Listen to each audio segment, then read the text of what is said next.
The aroma of freshly brewed coffee and sizzling bacon wafted through the air as Karen strode into the bustling diner.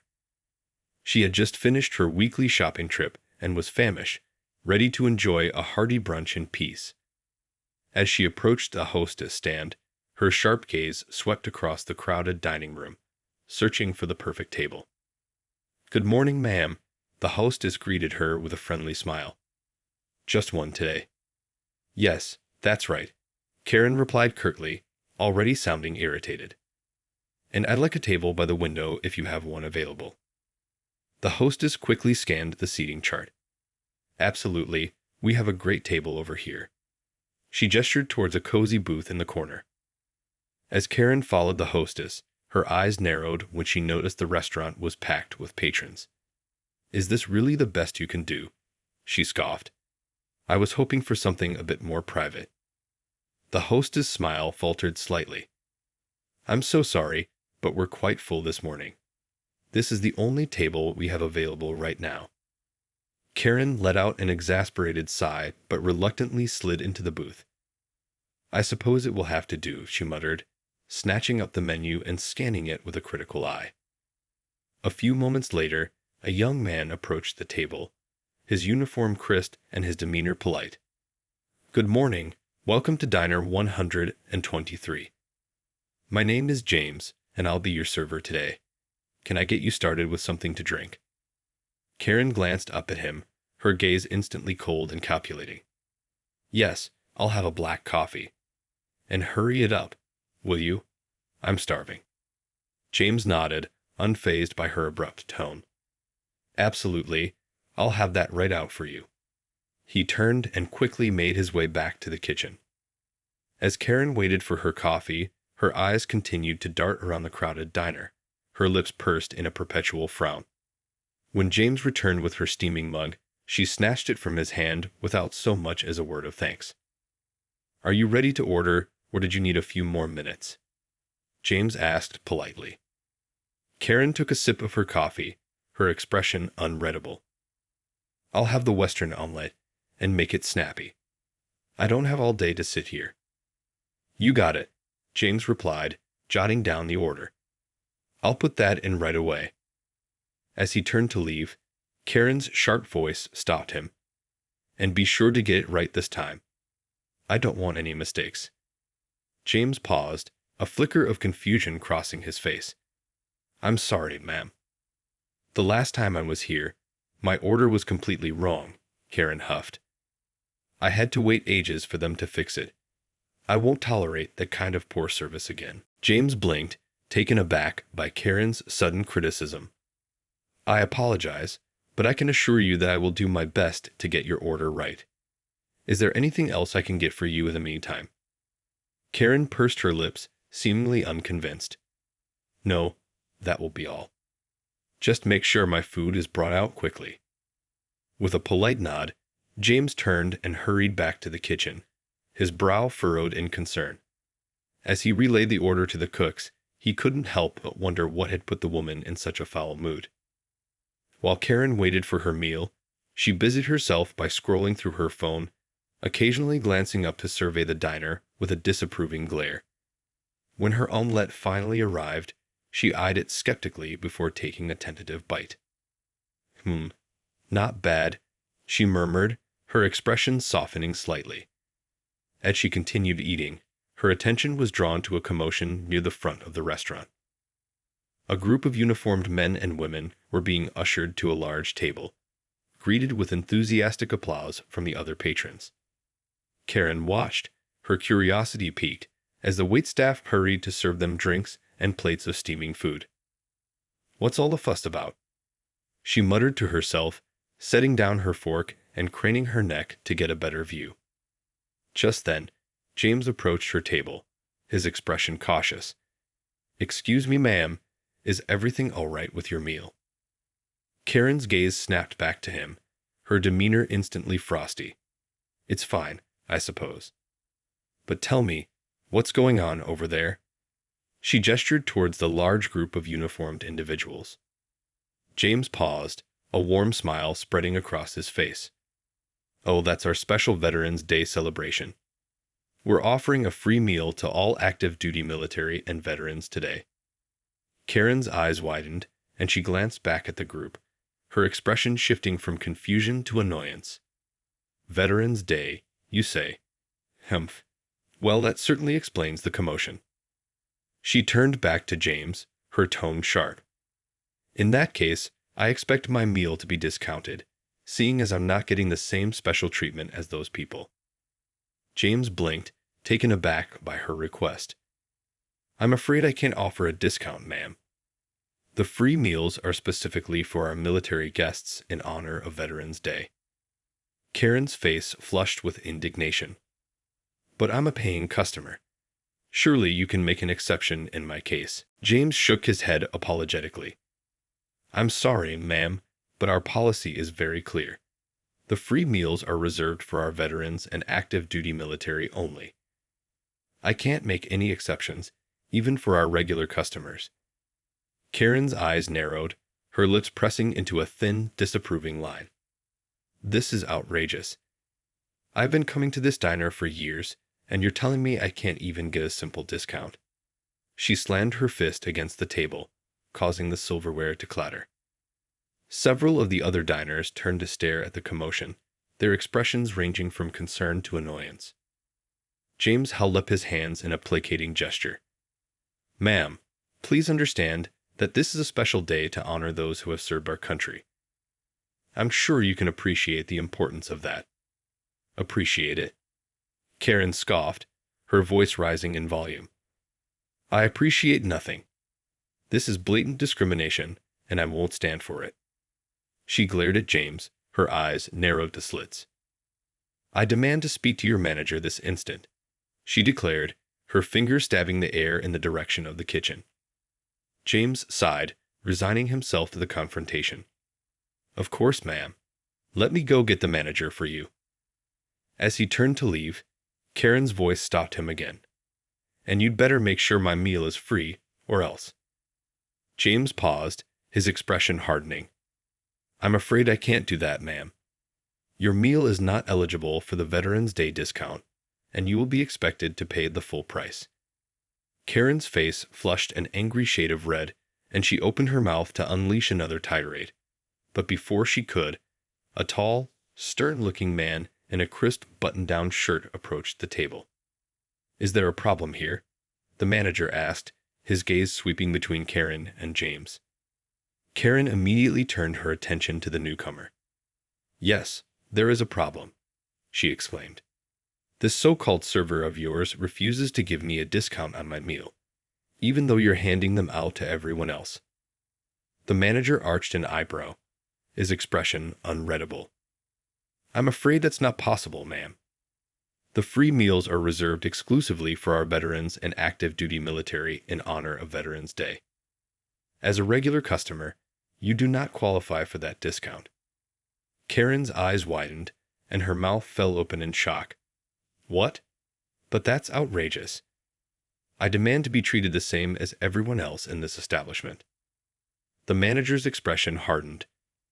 Ma'am, I'm going to have to ask you to calm down and either place your order or leave the premises.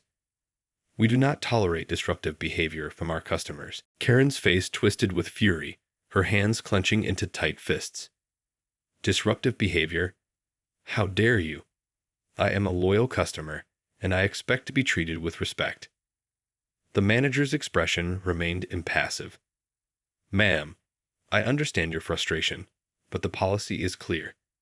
The free meals are reserved for our military guests today. If you'd like, I can provide you with a 10% discount on your bill, but that's the best I can offer. Karen scoffed, her eyes narrowing dangerously. A 10% discount? That's an insult. I demand a full refund for my meal, and I want it now. The manager shook his head firmly. I'm afraid I can't do that, ma'am. You've already received your food, and we don't issue refunds unless there's a legitimate issue with the meal or service. Karen's face flushed with rage, and she slammed her fist against the table again, causing the silverware to rattle. This is unacceptable. I've been coming to this diner for years, and this is how you treat your loyal customers. The commotion had drawn the attention of several other diners, who were now watching the scene unfold with a mix of curiosity and concern. James, who had been standing off to the side, finally spoke up. "Ma'am, I truly understand your frustration, but the manager is right. The free meals are a special offer for our military guests in honor of Veterans Day. It's not something we can extend to all customers." Karen's gaze snapped to James, her expression filled with contempt. "Oh, so you're taking his side, are you? I should have known better than to expect any kind of decent service from the likes of you." She turned back to the manager, her voice dripping with venom. "Just wait until I write a scathing review about this place online. I'll make sure everyone knows about your atrocious customer service and blatant discrimination." The manager held up a hand, his expression unwavering. "Ma'am, I'm going to have to ask you to leave the premises if you continue to disrupt the other customers. We have a zero-tolerance policy for abusive behavior." Karen's eyes widened, and she let out a disbelieving laugh. "Leave? You're kicking me out? This is an outrage. I am a paying customer, and I have every right to be here." The manager's gaze hardened. "I'm sorry, ma'am, but that's the way it has to be. If you don't leave voluntarily, I'll have no choice but to call the authorities." Karen's face contorted with fury, and for a moment, it seemed as if she might continue her tirade. But then, something in the manager's unwavering expression must have given her pause. With a huff, she snatched up her purse and jacket, glaring daggers at the manager and James. "Fine, I'll leave," she spat. "But mark my words, you haven't heard the last of this. I'll make sure your precious establishment is ruined." Without another word, she stormed out of the diner, the jingling of the bell above the door the only sound that accompanied her dramatic exit. The manager let out a weary sigh, running a hand through his hair. "I'm sorry you had to witness that, folks," he said, addressing the other diners. "We try our best to provide a pleasant dining experience for everyone, but sometimes we have to deal with difficult customers." A smattering of sympathetic murmurs and nods rippled through the crowd, and the manager gave them a grateful nod before turning to James. "You handled that well, son," he said, clapping a hand on the young man's shoulder. "I know it can't be easy dealing with Karen types, but you kept your cool. I appreciate that." James smiled, some of the tension leaving his shoulders. "Thank you, sir. I just tried to defuse the situation as best I could. No one deserves to be treated that way, especially on a day like today." The manager nodded in agreement. "Exactly. And speaking of which, let's make sure our veterans and active duty personnel are taken care of." He gestured towards the group at the large table, where the uniformed individuals were enjoying their complimentary meals. As James moved to attend to the military guests, the manager turned his attention back to the other diners. "Is there anything I can get for the rest of you? I apologize for the disturbance, and I hope you're still able to enjoy your meal." The diners murmured their understanding, and the diner soon returned to its usual lively atmosphere, the memory of Karen's outburst slowly fading into the background. But unbeknownst to the patrons and staff, Karen's tirade was far from over. As she stormed out to her car, her mind was already racing with plans for revenge. Karen's fingers trembled with rage as she fumbled with her car keys, practically ripping them out of her purse. As she slammed the door shut, she let out a guttural scream, pounding her fists against the steering wheel. "How dare they?" she seethed, her eyes burning with fury. "That insolent manager and his pathetic little server, thinking they can just toss me out like some common criminal."